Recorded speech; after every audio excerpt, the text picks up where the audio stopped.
Hello, everybody. Welcome to the vlog. Bob Dylan is back on tour. His post-pandemic, huge Rough and Rowdy Ways World Tour has begun. This is the tour that was supposed to last 3 years. In theory, they're going to keep booking dates for this tour through 2024. I already made a video about that revelation, but yes, now it is underway. As of the time I'm filming this, it is November 8th. And Bob has played, I believe, 5 shows on the tour. 1, 2, 3, 4, 5 shows. And what I'm going to do is I'm going to go through the set list of these shows and talk about the songs that he's playing. Because it's rare that we get an opportunity like this to see the beginning of a new era in Bob Dylan's touring. Maybe the last time you can look at as the beginning of an era would be the beginning of the Never Ending Tour in the late 80s. Because obviously the Never Ending Tour has undergone many changes and many different band members and many different songs thrown in the mix over that many years, but it's all been very gradual. Of course, since we've had this global pandemic, Bob has spent more than 18 months off the road, and in the meantime has made that amazing Shadow Kingdom live stream, which I really enjoyed. And I was kind of hoping that Bob would do sort of a mix of songs that were performed during the Shadow Kingdom show and a bunch of new songs from Rough and Rowdy Ways, and that's exactly what he did, and it's very exciting. But first of all, I have to talk about his new band. Or at least, rather, there's been a lineup shakeup in that band. He has a new drummer named Charlie Drayton, and a new guitarist named Doug Lancio. And still in the band from before are Bob Britt, who is a guitarist who had just recently joined in 2019. Donnie Herron, who's been playing pedal steel guitar, since about 2005 in that band, and the bassist Tony Garnier, who's been with the Never Ending Tour since the 80s. Good to see him back, and the band sounds great. I haven't been to any of these Bob Dylan shows. I'm up here in Canada, but he opened a tour in Milwaukee, and I was able to listen to the entire bootlegged audience recording of that concert. And Bob sounds good. His voice sounds great, arguably better than it did on the 2019 tour. Maybe not quite as good as it sounded on the Shadow Kingdom live stream, but that was it wasn't really a live concert. It was given some post-production. Not to say that they did any sort of shenanigans with his voice involving any sort of pitch correction or anything. That's not what I mean. I just mean it was able to be treated kind of like a studio project. But now we hear him totally live, and he did do a few songs from that live stream as well. We'll sort of go down the list, starting of course with Watching the River Flow, which is an awesome opener. It was a good idea for the opener. I remember Watching the River Flow was the song used as a short little snippet for promoting the Shadow Kingdom special. Got me really excited for that, and it did wind up being one of my favorite songs in that special. Of course, a song he originally recorded in 1971, and then he goes to the classic, most likely You Go Your Way and I'll Go Mine, from the legendary Blonde on Blonde, and also featured in the Shadow Kingdom movie. And he's doing it not too dissimilarly from how these two songs were done in that special, and it was really cool to hear them done in a live capacity, and I was really stoked. And then he launches into the Rough and Rowdy Ways songs for the first time. This show in Milwaukee, November 2nd, was his first time ever playing these songs, and he starts, of course, with the amazing I Contain Multitudes. I love that song. It might be my favorite on the whole Rough and Rowdy Ways album.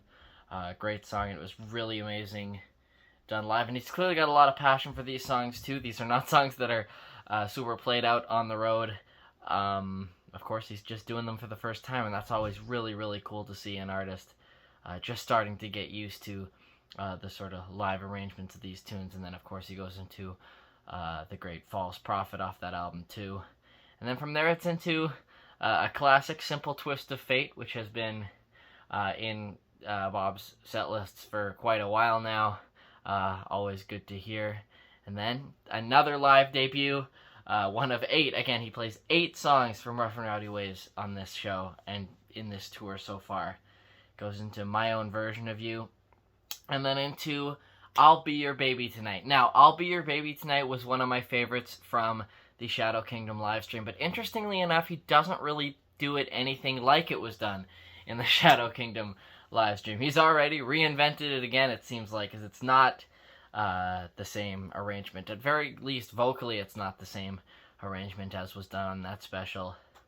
At first, I didn't really realize it was I'll Be Your Baby Tonight, and then I'm like, wait, those lyrics, I recognize them. From there, it's into another new song, Black Rider, and then he plays a Frank Sinatra song, Melancholy Mood. So there's one last holdover from the sort of 2015 to 2017 era of Bob being the traditional pop crooner, which was an era I kind of did like. At the time, though, in about 2015, I was like, where are all the Bob Dylan songs? Like, I was kind of annoyed to see him doing mostly covers. Not annoyed, but kind of wishing he would get back to the Bob Dylan songs, and then now he's out of that era, and I was like, that era was good. Anyway, yet another live debut in Mother of Muses there. So not too many songs from Shadow Kingdom so far. He's going really deep into Rough and Rowdy Ways, though, and that is just amazing. It would have been great to be at this concert. Can you imagine? Let me know if you were at this concert, but I can't imagine going to a Bob Dylan concert and seeing him play 8 of his new songs live for the first time. That's an experience. From then, he goes into Gotta Serve Somebody. Wow, I just paused the video because I wasn't really aware of where the song Gotta Serve Somebody had come from. It's from Slow Train Coming.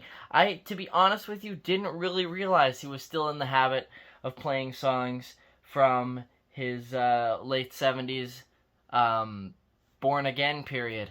And to be honest, the reason I didn't recognize those songs is because I don't know those albums very well. Let me know in the comments, though, if you think I should get into those. Maybe I should. Because that was a good song, and I had, honestly, in my head, I was like, is that another new song that I forget from hearing the album? No, it's not new at all. It's from Slow Train Running. Wow, did not know that. Alright, Slow Train Coming, excuse me. Yeah, and then from there, it goes into Key West. Now, I always thought Key West is an interesting song. I've always looked at it as like, is this Bob embracing retirement? Embracing, not retirement, because he is so not retired, but embracing, his place in life and sort of playing into how so many from his generation go to Florida. I don't know, but to hear it live was really awesome. That's one that I actually didn't really expect him to dig out live, but he did, and it was really cool to hear. Then he goes into some stuff from, of course, the Tempest album. He does Early Roman Kings and Soon After Midnight, so 2 songs in a row off of Tempest. So the songs from that album from 2012 are not out of his setlist rotation yet, and that's good. I think Tempest is a very good album.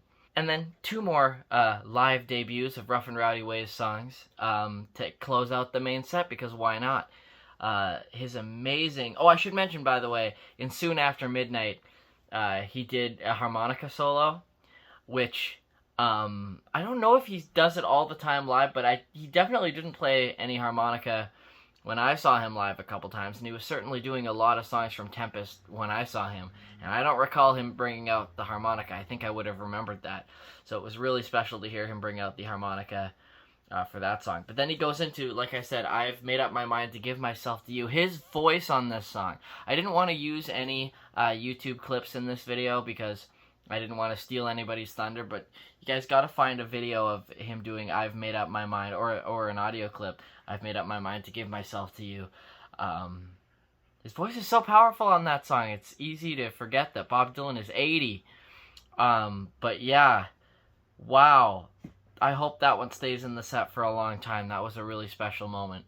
He just sounded so good, and he finishes out the main set with his 8th new song of the evening, Goodbye, Jimmy Reed. And then he comes back for encores. And when he comes back for encores, at least in this Milwaukee show, he is unusually talkative. He doesn't talk to the audience that much. He has kind of a reputation for just going song to song and not really speaking. But at this show, he introduces his new band. And he elects to dedicate the Milwaukee show to Les Paul, the late great Les Paul, who had been from Milwaukee. That was really cool to see. And then he launches into the great song Lovesick. That song's from Time Out of Mind and is the only song in this set list from his sort of Renaissance period, from Time Out of Mind to modern times. Yeah, that's the only song from that era that he played in his set, but he did a great job of it, and he finished it with just an absolutely great version of the fabulous It Takes a Lot to Laugh, It Takes a Train to Cry. That song has been in and out of his set list for a while now, but it's always really cool to see him do it. One of the deeper cuts off of Highway 61, and I really, really like this version. Not sure if it's different from how he was playing it a couple of years ago, but just really special to hear. A really powerful way to end a show, and that was it for the Milwaukee show. Now, his set list hasn't changed too much from there. It's mostly stayed the same. On the following night, November 3rd, at the Auditorium Theater in Chicago, it's mostly the same, but he brings back When I Paint My Masterpiece as the fifth song he plays that evening. So glad he's singing that song. He sounded so good on that song in Shadow Kingdom. And again, he's not singing it quite like he did in Shadow Kingdom here. It's not quite the same sort of vocal arrangement, but still a very special song and a very special thing to see live. And then as you go further down the set list, you'll notice that he played To Be Alone With You. Wow. I would love to see him do that one. Of course, from Nashville Skyline, very interesting period in his career. And yeah, I wish I was there in Chicago to see him do that one. And that's it for the changes in the set for that show. The rest of it was pretty much the same. Also in Chicago, speaking of Bob being unusually talkative, he talked about playing in Chicago and how much he loved Chicago just as much as he's sure that you guys do out in the audience. So that was cool to see as well. For night 3, November 5th in Cleveland, it's structured a little bit differently with no encores, but a slightly longer main set to compensate for that. And until you get close to the end, it's still pretty much the same as what he did in Chicago, until you get past the band introductions after Goodbye Jimmy Reed and into Every Grain of Sand. And that song is from Shot of Love. So again, he's digging into that Born Again period in the late 70s. And that's a first for him, playing that song in 8 years, according to Setlist FM, or Setlist.fm rather, excellent resource. That's the first time he's done that song since 2013. Really cool. Then the night after, he's in Columbus, and he plays pretty much the same set. Yeah, nothing really of note there. When I say nothing really of note, I'd still love to have been at that concert. I'm sure it was an amazing concert. I just mean from this perspective of talking about set list changes, there's nothing really to note. Pretty much plays the exact same set that he had played the night before. So, yeah, Every Grain of Sand gets a second performance there. And then the night after, November 7th, his most recent concert, just last night, as of when I'm filming this, he played in Bloomington, Indiana, and played the same set list pretty much third time. But what a set it is, and really cool to see this new era of Bob Dylan's live performing shaping itself out. Like I said, this is only the beginning. He's not just doing this run of November, December dates here in 2021, but according to the tour poster, he's going to stay out on the road till 2024. I really hope he comes somewhere in the Pacific Northwest area, or even better, BC, but at the very least, I'd love to see him come to the Pacific Northwest. I would absolutely come see it, and if he is truly going to be on the road for 3 years, I think I have a good chance of seeing that. Hopefully, fingers crossed, he comes over here. He is 80, and this tour would bring him to 83, so he hasn't announced this as a farewell tour, but one can only imagine. Anyway, I hope you enjoyed this video. Let me know in the comments if you have attended or are planning on attending any of these shows on this tour. Wish I was there with you. So great to see him playing live again. Like I said, he sounds great. His new band sounds great, and I'm really liking the set that he's put together. Thanks so much for watching. Check out the description of this video for links to where you can find my own music where it's sold or streamed online. I'm a musician myself. You can like this video if you liked what you saw, subscribe to my channel if you've been enjoying my videos, and you can ring the notification bell if you would like to be notified whenever I upload a new video, which will be real soon. Thanks so much for watching, and I'll catch you guys again real soon.